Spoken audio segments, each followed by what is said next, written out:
In today's video, we're going to be turning your figure photos into the popular 3D image used on Facebook. So they will look something similar to this. And you can do this now straight from your desktop, rather than this being a feature that was only on the iPhone. So let's roll intro and get straight into the video.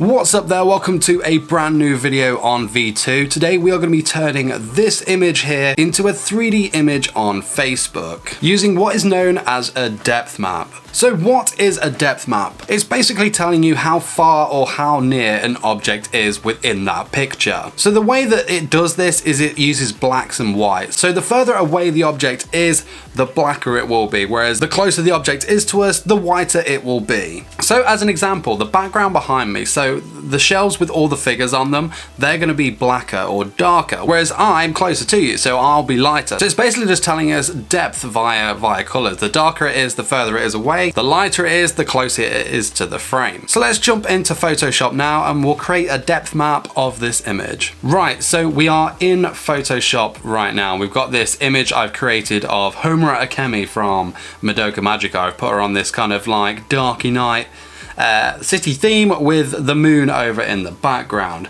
I thought this was going to be pretty edgy. I saw her like figure and I was like, yes, we'll do this. If you look on the side here, I've got this group one. So this is the actual image. What I've done is I've created kind of like layers here. So let's get rid of these. So first of all, I got this background image. I basically put a bit of a Gaussian blur on it. I added a moon in the top corner just to give it that kind of eerie like kind of feeling. Just adds a bit more to the image. And then I have my figure of Homura here. I basically green screened Homura out, and I'll do a tutorial on that at some point, so if you want that, let me know in the comments. Right, so this is what we have here. Now we need to create this depth map, okay? And if we turn off the image itself, so we've got this blank canvas here. All I've done is I've copied the image of Homura and I've got the image of the moon in the top corner over here. What we need to do is the background. So to do this, create a new layer by clicking the button down here. This gives us a new layer. What we want to do is make sure that that is at the bottom. So this is going to be our background, so double click that and we'll call this background map. I always find it's best to like title out your layers, so it's just a lot easier and you don't get muddled around. But this is gonna be simple, so it's all good. So let's go with moon map, and then we'll call this one Homura map. Awesome, so we've got this sorted. Now let's go to the background. So the easiest and most simple way to do this is going to be using the gradient tool. So head over to gradient tool over here. What we want to make sure is that the gradient is a black to white. So the darkest color black and the lightest color over here is going to be white, which is awesome. That's what we're after. We don't want no colors apart from blacks and whites. So let's zoom out. To zoom out or zoom in, I'm holding Alt and then I'm scrolling on my mouse. So we want it to be dark at the top and then we want it to get lighter towards the bottom. So click and drag in a straight line, as straight as you can. And you're looking at something like that. Maybe we want it a bit darker maybe. So again, hold Alt and zoom out. Down we go. That is better. So we have got the background here. So now we're going to go and add the moon in. So the moon's, technically you'd say the moon is further away, but I'm using this as like an accent piece to make this image look a bit cooler. So I've brought it a bit further to us. I found the easiest and simplest way to do this is to use the blending tools option. So what we're going to do is go to the moon map, select the layer, right click on that, and go to blending options. Once you're in blending options, this little menu thing will pop up here. What you want to do is go down to color overlay. Okay, so tick that and it's going to turn that into this kind of grayish color or whatever color you've got default. Sometimes it's white. Now, if it's pure white like this here, that's going to be, it's telling us that it's the closest thing to us, which it's not. I want Homura to be the closest thing, and I want this basically just as like an accent piece. So what we're going to do is we're going to change the color of this. So click on the color over here. Okay, so the color that we want is basically the base of where this image touches. The reason why that is the case is because that is making the color as to where the moon is on that same focal point. It basically just gives it a bit more accuracy when it comes to exporting this photo. So we zoom in a bit, open this menu, and we're about here. because I think there's a bit of a glow going on, so we don't want the glow. We just want that. So you more than likely won't have glow when it comes to your piece. It was just an accent piece that I added in myself. So if we zoom on out there, we can see now we've got the moon going on there. So next we need to do Homura. So she's gonna be the focal point of this image. She's the closest thing to us. So let's bring her up. Obviously she's in full color here. So it's gonna be exactly the same as what I did with the moon. Okay, so we're gonna right click on the Homura layer, go back to blending options. Once this box appears, we're gonna go over to color overlay. So it's defaulting it to the moon. We don't want that. She's on a different focal plane. So click the color icon over here and then over onto the canvas, we'll have the little dropper. So click to the lowest point where she is and it's gonna turn her into a much lighter color than the rest of the image, showing that she is closer to us. Right, so now that we've got this done, we have our depth map for Homura. So it should look a little something like this, and what we're gonna do is we're gonna save two separate images. So first of all, what we're gonna do is we're gonna turn off all of these layers. We're gonna have the original image. We need to save two separate images here.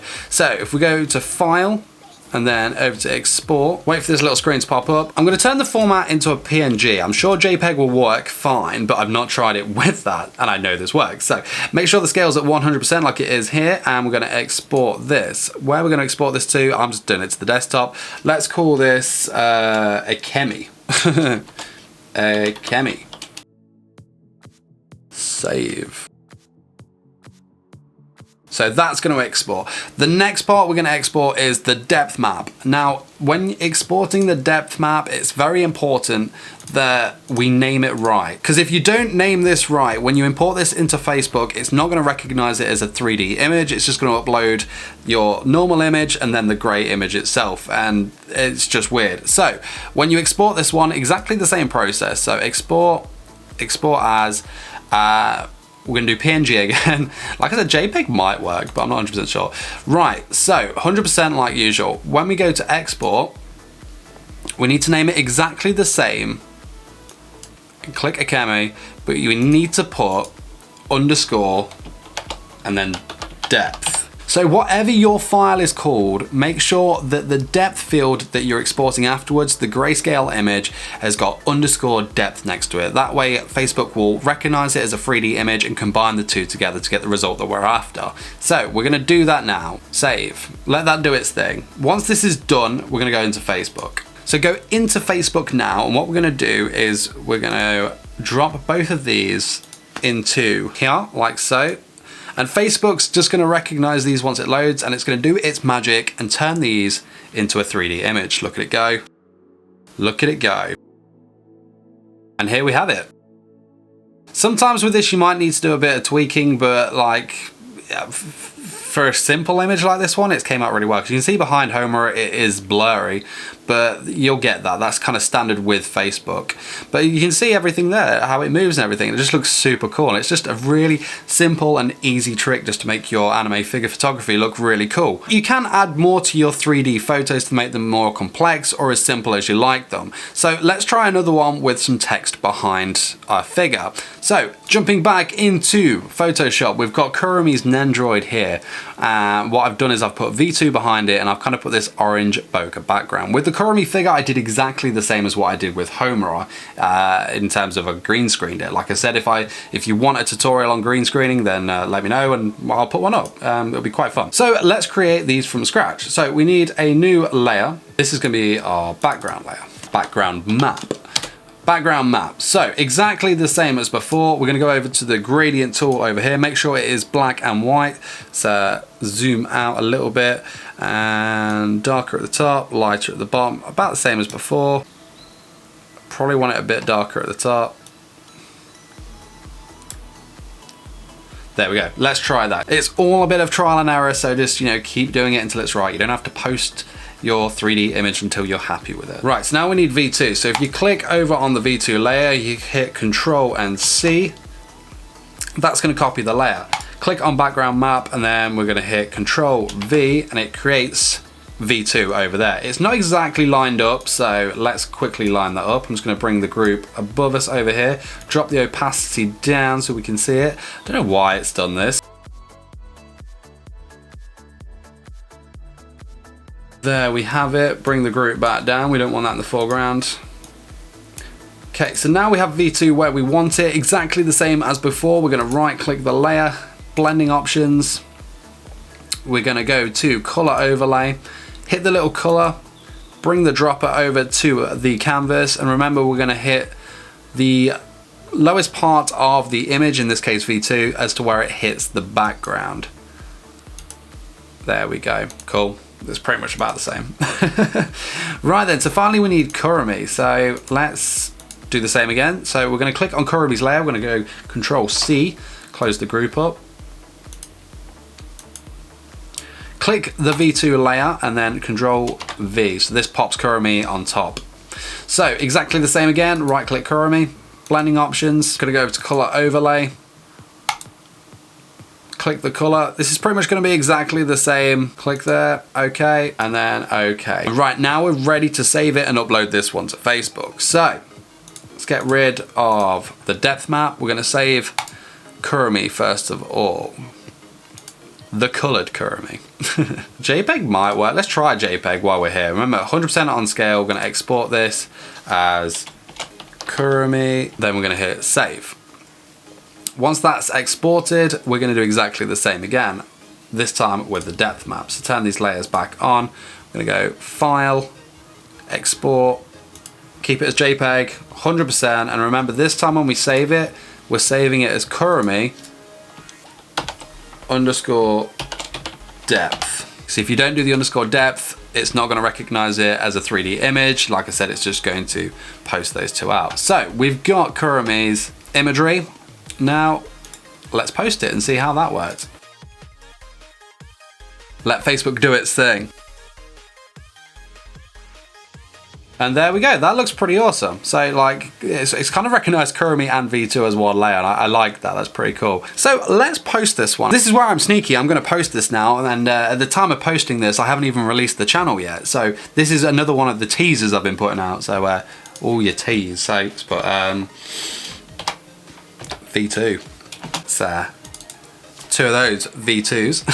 And yeah, let's post that out. Such a tease. I am such a tease. Okay, now that's posted out, it will look something a little bit like this. That's awesome. Nice. But there we go, that's how you create 3D images of your anime figures for Facebook. I hope you enjoyed this video and this little tutorial. I thought this would be a little cool thing to do, so if you decide to do this yourself, tag me at 414anime over on Facebook. I'd love to see some of your guys' 3D imagery. Don't forget to smash the like button if you enjoyed this video, check out my other links in the video description, and subscribe for more content just like this one. Till next time, peace!